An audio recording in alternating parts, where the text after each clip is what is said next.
أعوذ بالله من الشيطان الرجيم. بسم الله الرحمن الرحيم. الحمد لله رب العالمين، والصلاة والسلام على أشرف الأنبياء والمرسلين نبينا محمد وعلى آله وصحبه أجمعين. أما بعد، فالسلام عليكم ورحمة الله وبركاته. Mga kapatid sa pananampalatayang Islam,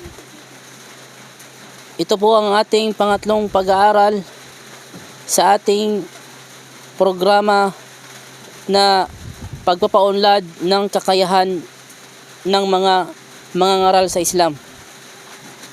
Ang programa po na ito ay ginawa ng Center for the Newly Guided Dipolog Incorporated at syempre dito sa ating masjid.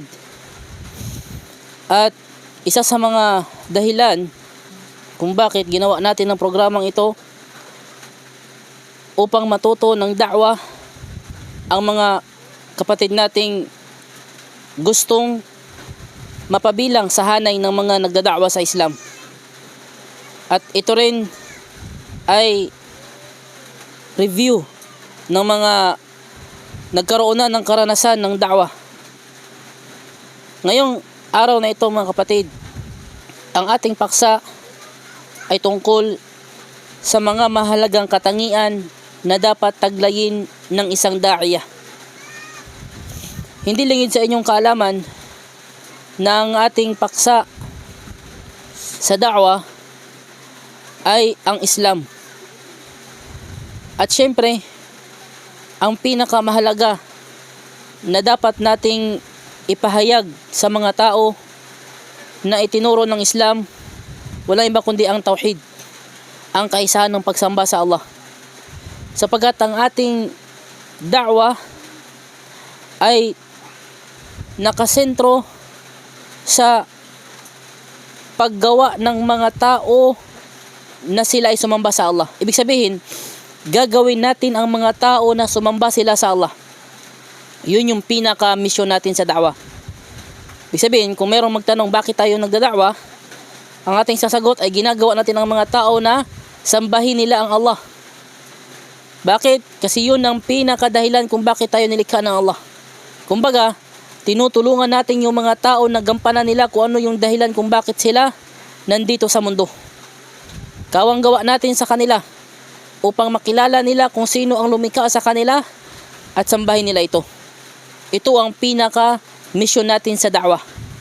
Muslim man siya, kafir man siya, munafik man siya, lahat ng uri ng tao ay saklaw ang da'wah. Ibig sabihin, hindi lang tayo magfo-focus sa isang uri ng mad'u. Hindi lang tayo magfo-focus sa halimbawa sa mga Christian na sila lang yung dada'wahan. Hindi. Kundi sa lahat ng tao, kahit na yung mga matitinong mga Muslim, ay kailangan pa rin nating da'wahan. Bakit? Kasi meron silang mga bagay na hindi nila nalalaman pa, ituro mo sa kanila. At ganoon din bilang pagpapatatag ng kanilang pananampalataya. So sila din ay kabilang sa ating dada'wahan. Kung kaya, ang ating mga paksa sa pagdada'wa ay nakadepende sa kung sino yung dada'wahan mo.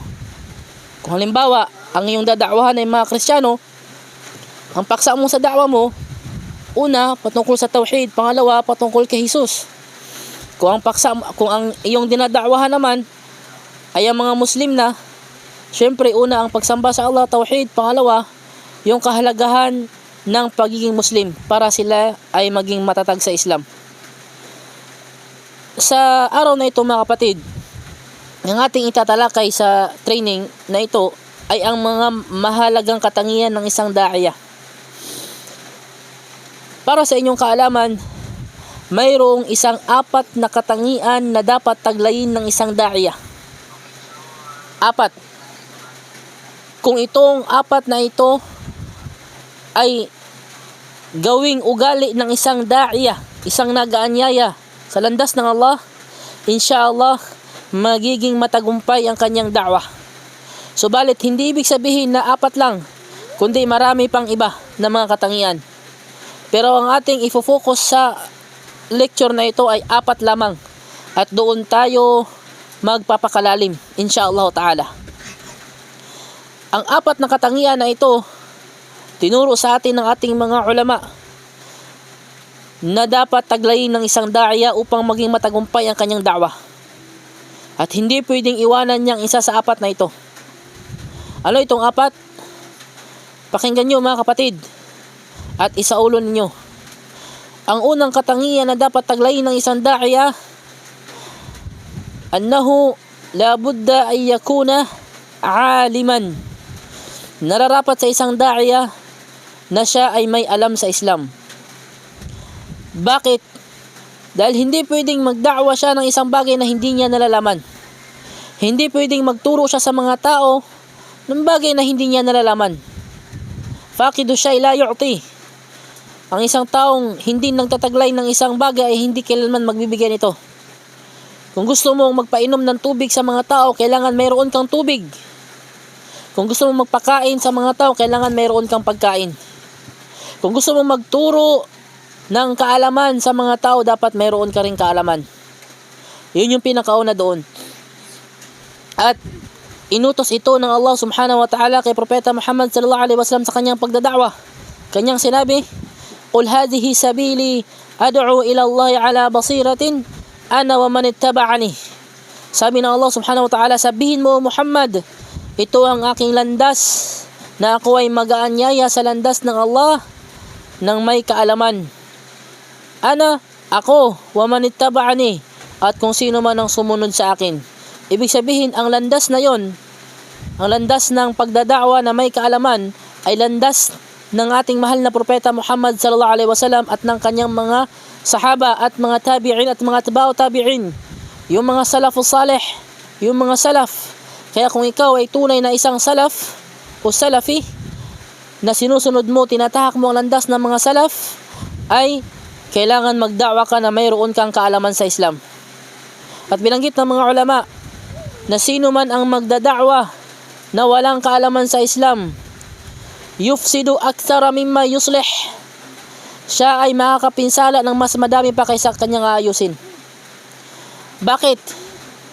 Ang intensyon ng isang da'iya kung bakit siya nagdada'wa ay para ayusin ang mga mali ng mga tao, itama ang mga mali at ayusin ang kanilang mga nasira. Subalit kung siya ay walang kaalaman, baka mas lalo pa niyang sisirain yung naging yung nasira ng mga tao at baka mas lalo pang dadagdagan yung kamalian na ginagawang mali ng mga tao dahil sa walang kaalaman sa Islam.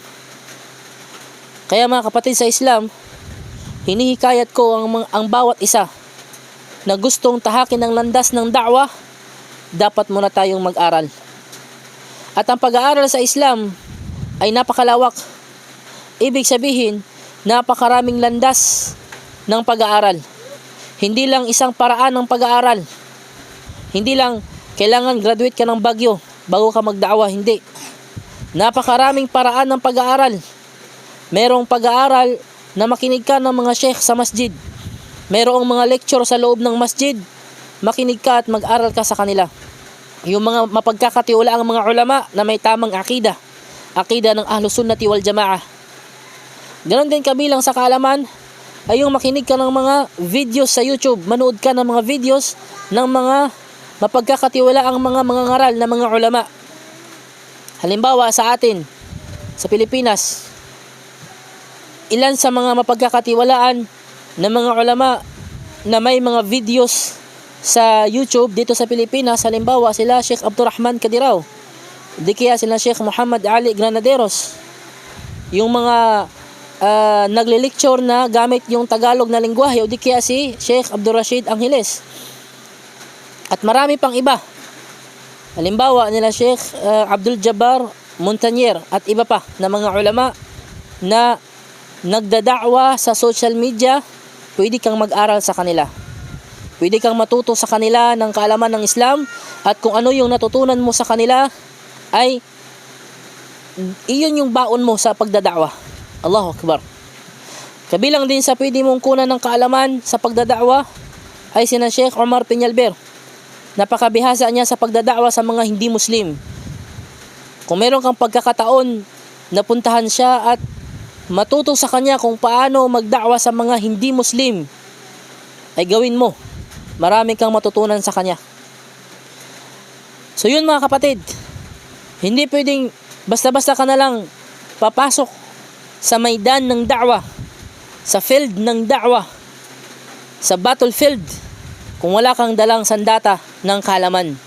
Baka ang iyong masisira ay mas madami pa kaysa iyong maiayos. Yun yung una. At yun yung tinuro ng Allah subhanahu wa ta'ala kay Propeta Muhammad sallallahu alaihi wasallam. At hindi lang nun, inutusan pa ng Allah subhanahu wa ta'ala ang kanyang propeta sallallahu alaihi wasallam na humingi ng dagdag. At wala siyang ibang inutos sa kanyang propeta na hingan ng dagdag maliban sa bagay na ito. Sinabi ng Allah subhanahu wa ta'ala, wa qur rabbi zidni ilma. Sabihin mo, Muhammad, o aking Panginoon, dagdagan mo ang aking kaalaman. Ibig sabihin, ito ang pinakamahalaga na bagay na dapat taglayin ng isang mananampalataya, ang kaalaman sa Islam. Hindi sinabi ng Allah, o Muhammad, ihiling mo sa akin na dagdagan ko ang iyong kayamanan. Hindi. O ihiling mo sa akin na dagdagan ko ang iyong lakas. Hindi.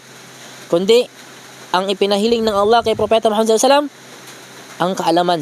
Allahu Akbar, ang kaalaman sa Islam. Ito yung kauna-unahang dapat taglay ng isang da'iyah. Ang pangalawa mga kapatid, labudda ay yakuna hakiman. Nararapat sa isang da'iyah. Ito yung pangalawang katangian. Na siya ay magtataglay ng hikmah. Ang hikmah, translated siya na kaalaman din. Subalit mas malalim pa dito. Bakit? Kasi ang hikmah, ito yung pagsasakatuparan ng kaalaman na nilalagay mo ang isang bagay sa karapat-dapat nitong kalalagyan.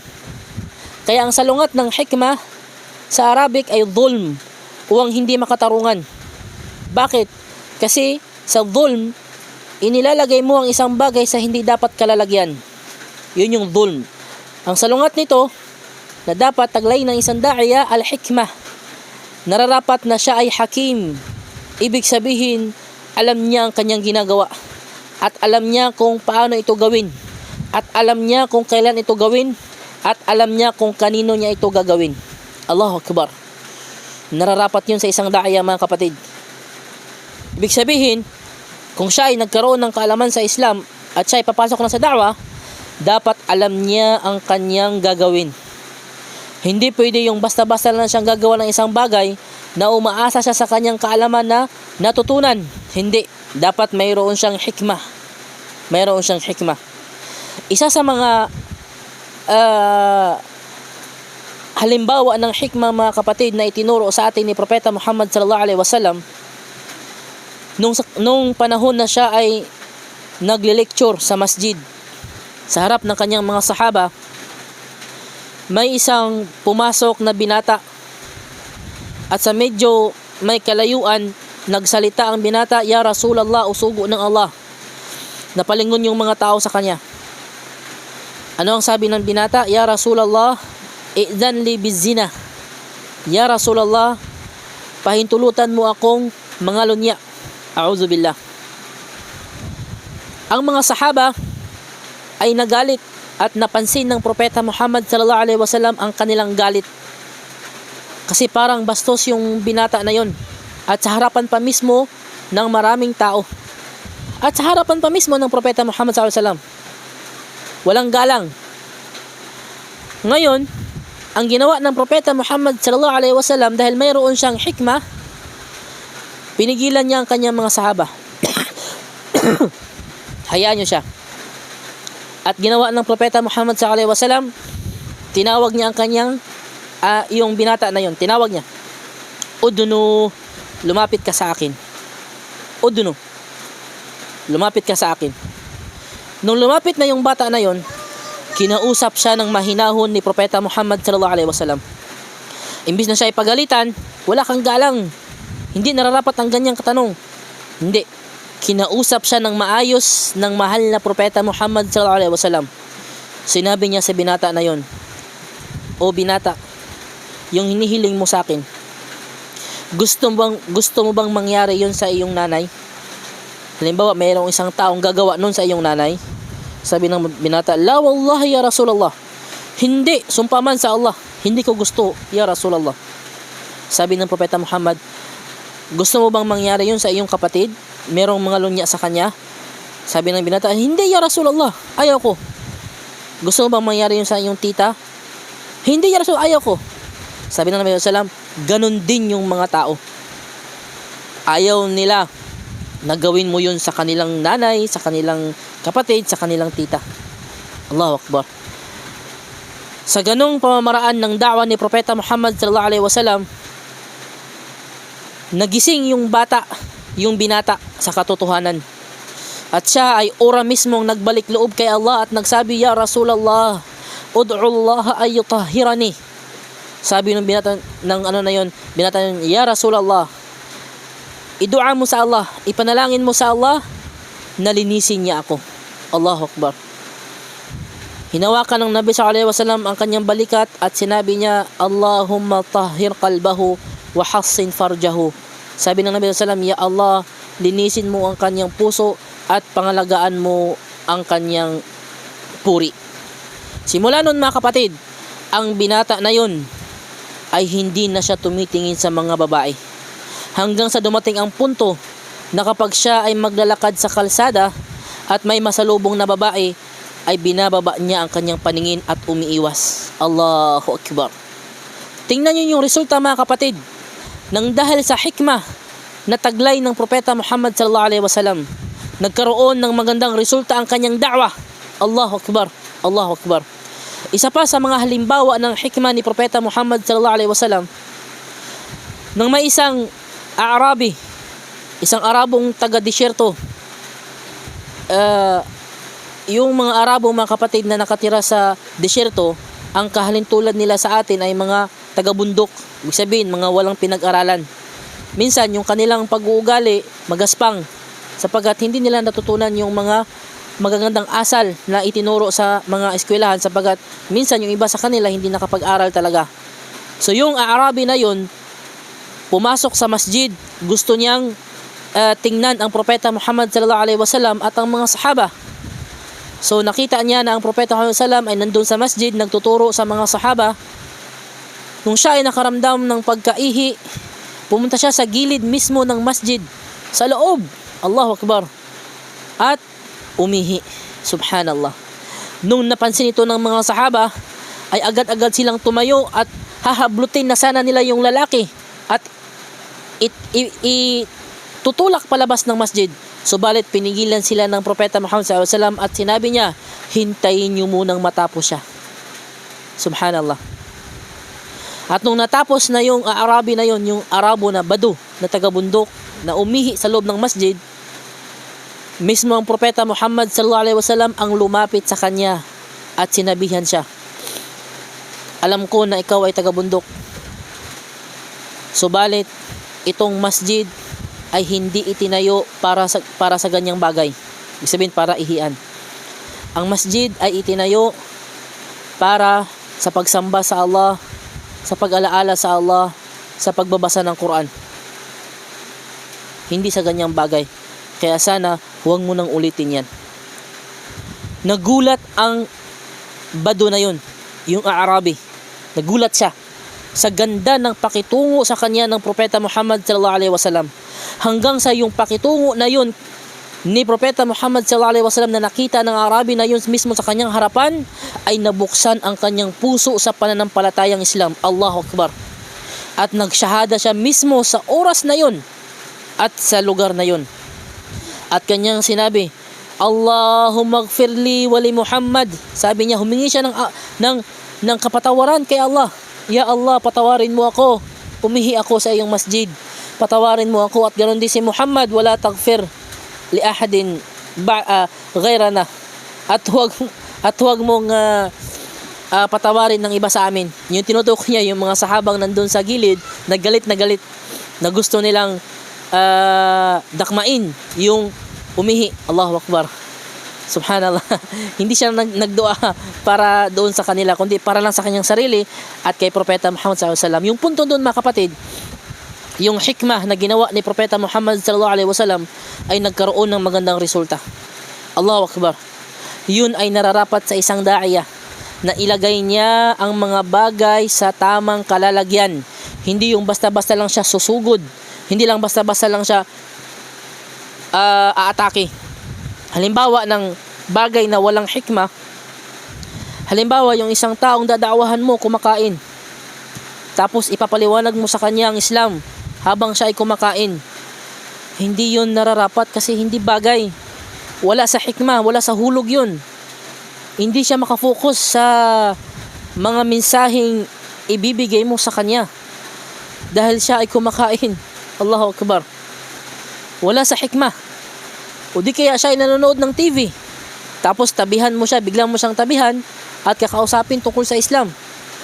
Wala sa hulog. Kailangan nakafocus siya. Allahu Akbar. At iba pang mga halimbawa. So ibig sabihin, ang hikmah ay kailangang taglayin ng isang da'iyah. Dapat siya ay hakim. Alam niya kung ano ang kanyang gagawin. Alam niya kung ano yung nararapat gawin ng mas ikakabuti. Subhanallah. Allahu Akbar. Ang pangatlong katangian mga kapatid na dapat taglayin ng isang da'iyah ay yakuna kariman. Nararapat sa kanya na siya ay maging mapagbigay. Mapagbigay una sa kanyang oras. Ibig sabihin, hindi lang sa pera yung dapat ibigay, hindi lang sa kayamanan, hindi lang sa pagkain, kundi pati yung oras mo bilang isang da'iyah ay ibibigay mo sa da'wah. Hindi pwedeng ang da'wah ay sideline mo lang. Kapag meron ka lang free time, saka ka magda'wah. Allahu Akbar. Madamot ka masyado kapatid. Dapat ikaw ay mapagbigay, lalong-lalo na sa iyong oras. Kung kaya mo, buong buhay mo ay ibigay mo para sa pagpapalaganap ng tauhid, para malaman ng mga tao ang kaisahan ng Allah, yung tamang pagsamba sa Allah, gawin mo. At kung pati yung pamilya mo ay ibigay mo sa Allah para sa pagserbisyo sa Islam, gawin mo. Huwag kang maging maramot. Ibig sabihin, limbawa yung asawa mo, turuan mo paano magda'wa o ipag-aral mo sa Islam para maging kabilang siya sa mga nagdada'wa. At ganoon din yung mga anak mo, imbis gawin mo silang mga engineers, mga doctors, gawin mo silang mga da'iyah. Pag-aralin mo sila sa Islam, ibigay mo sila para sa Allah. Si Propeta Ibrahim alayhis salam nga, yung anak niya, kinatay niya para kay Allah. Ikaw, hindi mo kailangan katayin yung anak mo.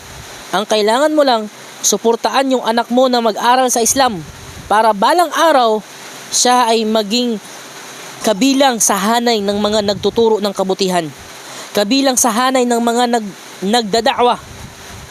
Kabilang sa hanay ng mga nagtuturo sa mga tao ng pagsamba lamang sa Allah subhanahu wa ta'ala. Dapat maging mapagbigay ka. Hindi ka maramot. Ganon din mga kapatid yung kayamanan mo.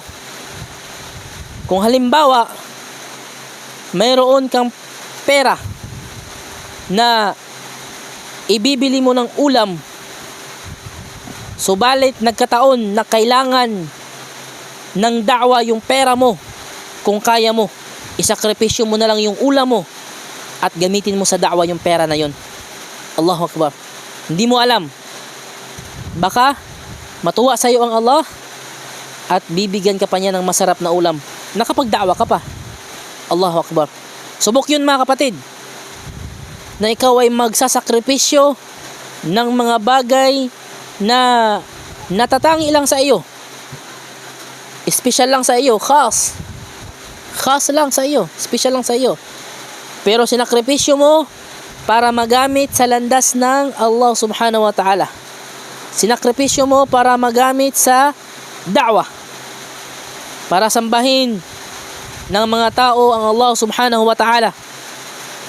Allahu Akbar. Bibigyan ka ng Allah ng mas madami pa. Allahu Akbar. Napakaraming aya sa Quran mga kapatid. Napakaraming aya sa Quran. Wallahu khairur raziqin wa ma tunfiqu min khairin fahuwa yukhlifu. Sabi ng Allah, kung ano yung iginugol nyo na kabutihan sa landas ng Allah, ay ibabalik ito ng Allah. Wallahu khairur raziqin. At ang Allah ang pinakamainam sa nagbibigay ng biyaya. Ibig sabihin, kung ikaw ay nagbigay ng biyaya doon sa bagay na tumutulong sa da'wah, mas mainam pa ang Allah sa'yo. Ibabalik yun ng Allah sa'yo ng doble-doble pa. Allahu Akbar. Ano ang sabi ng Allah subhanahu wa ta'ala sa Quran? Encouragement sa atin mga kapatid tungkol sa paggastos sa landas ng Allah. A'udhu billahi minash shaitanir rajim. Mathalul ladhina yunfiquna amwalahum fi sabilillah kamathali habbatin ambatat sab'a sanabila fi kulli sumbulatin mi'atu habbah. Wallahu yudha'ifu liman yasha. Wallahu wasi'un alim. Sabi ng Allah subhanahu wa ta'ala, ang kahalintulad ng mga gumugugol sa landas ng Allah ay kahalintulad ng isang buto na ito ay nagkaroon ng isang sanga at nagkaroon ng pitong dahon, na sa bawat dahon ay mayroong 100 buto na nakatago sa bawat dahon na yon. Ibig sabihin, ang isang buto na itinanim mo ay nagbunga ng ilan? 700. Allahu Akbar, 700 na buto. Wallahu yudha'ifu liman yasha. At ang Allah ay dadagdagan pa niya yon sa kung sino man ang kanyang naisin. Allahu Akbar. Depende yun sa ikhlas mo kapatid. The more na ikhlas ka sa iyong pagsadaka para sa da'wah, the more na mas madami pang ibibigay sa iyo ng Allah subhanahu wa ta'ala. Hindi lang 700. Allahu Akbar. Ganon din kung ang iyong pamilya ay ginugol mo sa landas ng Allah. Ginawa mo ang iyong pamilya na da'iyah, pamilyang nagdada'wa, asawa mo, mga anak mo, lahat nagdada'wa sa Islam. Bibigyan kayo ng Allah ng barakah. Kahit sabihin natin hindi barakah sa kayamanan, pero barakah sa pamumuhay. Magkaroon kayo ng magandang pamumuhay. Allahu Akbar. Napakaganda nun mga kapatid. Bawat isa sa atin ay nangangarap na magkaroon ng masaya na pamilya. Ito na. Subukan natin. Kung hindi man natin kaya lahat, at least isa sa ating pamilya ay ibinigay natin sa Islam. Ibinigay natin sa Allah subhanahu wa ta'ala. Pang-apat at panghuli na katangian na dapat taglay ng isang da'iya mga kapatid ay yakuna rahiman. Dapat siya ay maawain. Sabi ng Allah subhanahu wa ta'ala kay Propeta Muhammad sallallahu alaihi wasallam, "Wa ma arsalnaka illa rahmatan lil alamin." O Muhammad, hindi ka namin ipinadala maliban na lamang bilang awa sa sangkatauhan. Awa mga kapatid, dapat taglay ng isang da'iya. Dapat mas manaig ang kanyang awa. Allahu Akbar. Subalit, ang pakikitungo niya sa mga tao ay alinsunod pa rin sa batas ng Islam. May mga tao na kailangan mong istriktuhan, may mga taong kailangan mong parusahan, may mga taong kailangan mong pagdamutan, alinsunod pa rin sa batas ng Islam. Pero, mas mananaig pa rin ang awa. Halimbawa, imbis na halimbawa, merong nang loko sa'yo, halimbawa, ikaw ay nagda'wa sa isang tao at humingi sa'yo ng pera, nangutang sa'yo, pinautang mo naman sa pangalan ng da'wa para siya ay maging matatag sa Islam, pero yun pala scam. Hanggang sa nalaman mo, hanggang sa siya ay humingi ng patawad sa'yo, imbis na parusahan mo siya, kasuhan mo siya, ay mas nanaig pa rin yung awa at pinatawad mo siya. Pero hindi sa lahat ng oras. Bakit? Kasi merong mga pagkakataon na hindi mo kailangang patawarin para hindi tularan at para hindi siya manganad ba, kung sa Bisaya pa, manganad, para hindi niya ulit-ulitin. Kasi isipin niya na okay naman si Ustad, okay naman si bro, maawain naman siya. So ulit-ulitin niya yung paggawa ng masama. So kailangan pa rin na higpitan minsan. Pero tulad ng sinabi natin na dapat mas manaig pa rin yung awa. Katangian ng isang da'iya, awa mga kapatid. At para sa akin, yun ay dapat dalhin ng isang da'iya sa lahat ng taong kanyang dadaawahan. Sa lahat ng uri ng tao na kanyang tuturuan ng Islam, maging Muslim man na pasaway, Muslim na patino, o Muslim na munafiq, o di kaya Christian na Ahlul Kitab, kafir na Ahlul Kitab, o di kaya pagano o atheist, lahat ng uri ng tao ay dapat harapin niya na dala-dala niya ang awa. Yun naman ang Islam. Relihiyon ng rahmah, relihiyon ng awa ang ating relihiyon, mga kapatid. Kung hindi nararapat na siya ay parusahan, huwag mong parusahan. Kaawaan mo na lang, mas mainam pa. Allahu Akbar. Alam mo kung anong halimbawa? Binigyan tayo ng Allah subhanahu wa ta'ala ng halimbawa ng awa sa Islam. Halimbawa, yung taong nangutang at nagsabi sa iyo ng meron kayong usapan na sa ganitong araw magbabayad siya, may date, so nakasulat na yon. Nung dumating yung araw na yon, nung siningil mo siya, siyempre karapatan mong singilin siya at dapat obligado sa kanyang ibalik yung hiniram niya dahil dumating na yung oras, panahon ng usapan. Ngayon, yung tao na yon ay walang pera. Ano ang sabi ng Allah? Fa in kana dhu usratin fanadhiratun ila maisarah. Kung sakaling ang isang nangutang, dumating na yung araw ng pagbabayad at hindi pa rin siya makabayad dahil wala siyang pambayad, sabi ng Allah, fanadhiratun ila maisarah, ay bigyan niyo pa siya ng palugit hanggang siya ay magkaroon ng kakayahan na magbayad. 'Di ba awa 'yon? Na imbis may karapatan yung tao na kasuhan, pwersahan na singilin, ipakulong. Pero ang sabi ng Allah, hindi, bigyan niyo pa ng palugit. At meron pang dagdag na awa doon. Ano ang sinabi ng Allah? Wa an tasaddaqu khairun lakum in kuntum ta'lamun. Sabi ng Allah, kung inyo na lang ibibigay sa kanya bilang sadaka, kawang-gawa yung hiniram niya, khairun lakum, mas mainam pa para sa inyo. In kuntum ta'lamun, kung inyo lamang nalalaman. Allahu Akbar. Allahu Akbar. Meron bang relihiyon na ganito ang pagtuturo, mga kapatid? Patong-patong na awa. Kaya nga ipinagbawal gamitin yung sinangla. Kasi kawawa yung may-ari ng bagay na yun. Magbabayad pa nga siya at yung gamit niya gagamitin pa. Sinangla eh. Halimbawa, ako, mayroon akong lupa. May mga pananim. Sinangla ko. Yung taong sinanglaan ko, may usapan kami na ibabalik ko yung pera, may tubo, tapos gagamitin pa niya yung mga tanim doon, siya pa yung mag-harvest, doble-doble na kawalang hiyaan. Pero ang Islam, pinagbawal yun. Bawal na mangutang na may tubo at bawal gamitin yung bagay na sinangla. Ibabalik mo yun kapag ka nakabayad na siya. Walang labis, walang kulang. Allahu Akbar. Ganun ang Islam. Hindi nangaapak ng karapatan ng pantao. Subhanallah. So ganun yung mga kapatid, yun yung dapat taglayin ng isang da'iya. Ipakita niya sa mga tao yung habag para maingganyo yung mga tao na tanggapin ang kanyang mensahe. Allahu Akbar. So 4 na katangian na dapat taglayin ng isang da'iya at marami pang iba.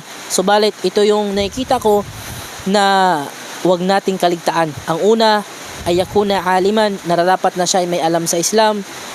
Pangalawa, yakuna hakima, nararapat na siya ay may hikmah. Alam niya kung ano yung kanyang gagawin, alam niya kung ano yung paglalagyan ng mga bagay sa tamang kalalagyan nito. Pangatlo ay yakuna kariman, dapat na siya ay mapagbigay. Pangapat ay yakuna rahiman, dapat siya ay maawain. Allahu Akbar. So sa pamamagitan ng 4 na katangian na ito, mga kapatid, inshallah, magtatagumpay ang isang da'iyah. Hilingin ko sa Allah subhanahu wa ta'ala na tulungan niya tayong magtaglay ng 4 na katangian na ito. At tulungan niya tayo sa pagserbisyo sa kanyang relihiyon at gawin niyang madali sa atin kung ano ang ikakabuti sa atin. Wallahu ta'ala alam. Subhanakallah wa bihamdik. Ashhadu an la ilaha illa ant wa astaghfiruka wa atubu ilaik. وصل اللهم على نبينا محمد وعلى آله وصحبه أجمعين وآخر دعوانا أن الحمد لله رب العالمين والسلام عليكم ورحمة الله وبركاته.